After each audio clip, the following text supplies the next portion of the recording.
अस्सलाम वालेकुम दोस्तों, कैसे हो? मुझे उम्मीद है कि आप सबसे हो गई। न्यू अपडेट के साथ मैं आपके सामने फिर हाजिर हो चुके हैं। अगर आप कुवैत में रहते हैं, कुवैत की खबरों से हमेशा के लिए अपडेट रहना चाहते हैं तो ये वीडियो आप शुरू से लेकर आखिर तक देखते रहिए। इस वीडियो के अंदर मैं आपको जो जानकारी देने वाला हूँ, कुछ जानकारी ऐसी है जो कि आपके काम आने वाली है। तो चलिए फिर बिना देरी के वीडियो शुरू करते हैं। लेकिन उससे पहले मैं आपको बता देता हूँ, चैनल हमारा पहली बार देख रहे हैं, चैनल को सब्सक्राइब करें और साथ ही साथ बेल आइकन जरूर प्रेस कर दें ताकि हमेशा आपको इसी तरीके से कुवैत के बारे में जानकारी टाइम टू टाइम मिलती रहे। तो सबसे पहले हम बात कर लेते हैं, यहाँ पे बहुत सारे लोग हमसे पूछ रहे हैं फ़्लाइट बुकिंग के हवाले से कि फ़्लाइट बुक हम कर सकते हैं या नहीं कर सकते हैं। तो मैं आपको बताना चाहूँगा, बिल्कुल आप फ़्लाइट बुक करना चाहें तो कर सकते हैं, लेकिन ध्यान रखें अगर खुद से कर रहे हैं तो कुछ रूल रेगुलेशन जो भी चीज़ें बताई जा रही हैं फ़्लाइट बुक करने से पहले जो भी हैं उनको सही तरीके से आपको पढ़ लेना है और देख लेना है, तभी आपको फ़्लाइट बुक करनी है। अदरवाइज फ़्लाइट बुक नहीं करनी है।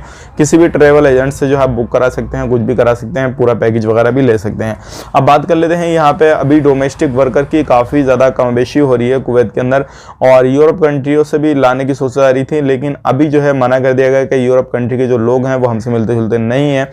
अभी जो है हम अफ्रीकन कंट्रियों से या फिर किसी भी तरीके से एशियाई कंट्रियों से, इन कंट्रियों से ही जो है डोमेस्टिक वर्कर को लेकर आएंगे। तो आने वाले वक्त में और भी ज़्यादा लोगों को जो है वो इनवाइट किया जाएगा और लोग जो है कुवैत के अंदर आएंगे। तो ये एक बड़ी खबर है। अगर आप कुवैत में जाना चाहते हैं तो बहुत ही जल्दी अगर आप वीज़ा के लिए अप्लाई करना चाहेंगे तो आपको वीज़ा मिल जाएगा। बात कर लेते हैं यहाँ पर अगली खबर की तरफ। अगली खबर आ रही है निकल के, अगर आप अपना लाइसेंस रिन्यूअल कराना चाहते हैं और आपका लाइसेंस रिन्यूअल नहीं हुआ है तो करा सकते हैं, लेकिन ध्यान रखें आपको जो है सारी चीज़ें देनी होंगी।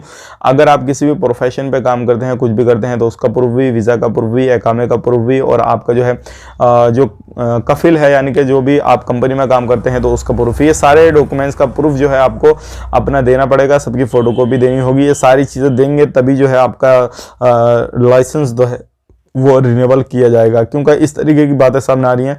बहुत सारे लोगों का लाइसेंस जो है बिना प्रूफ के रिन्यूअल नहीं हो रहा है। तो उम्मीद करते हैं जो भी जानकारी हमने आपको दी है वो समझ में आ गई होगी। अगर कहीं पर भी आप रहते हैं तो अपने अकामा वगैरह रिन्यूअल वगैरह करा सकते हैं।